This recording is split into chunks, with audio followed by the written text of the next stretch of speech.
our new Mega World substation po. This is a 36 MVA power transformer. Ito po yung transformer natin, it serves a mixture of customers. So basically merong residential, commercial, and industrial.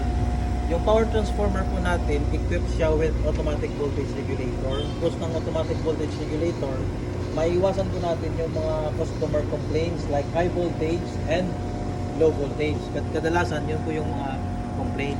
But ito po, equipped siya ng automation.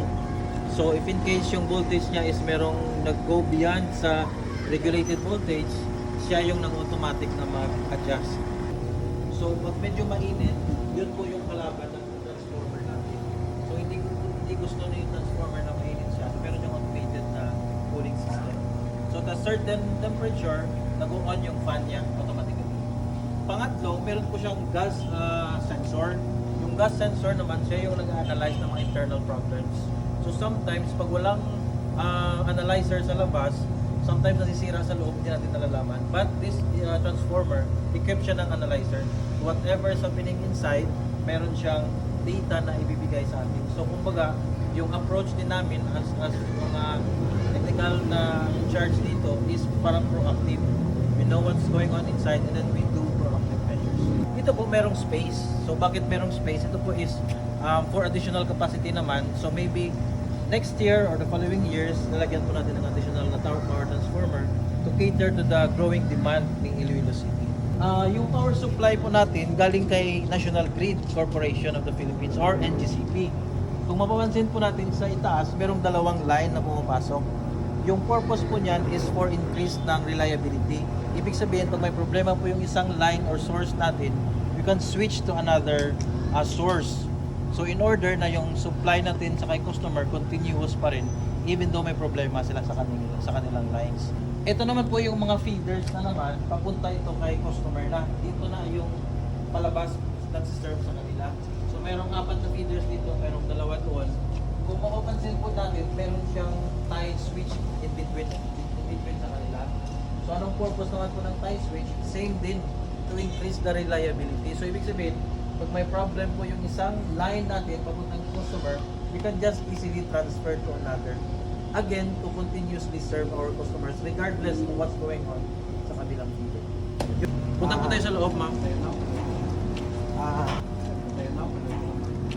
Sa labas.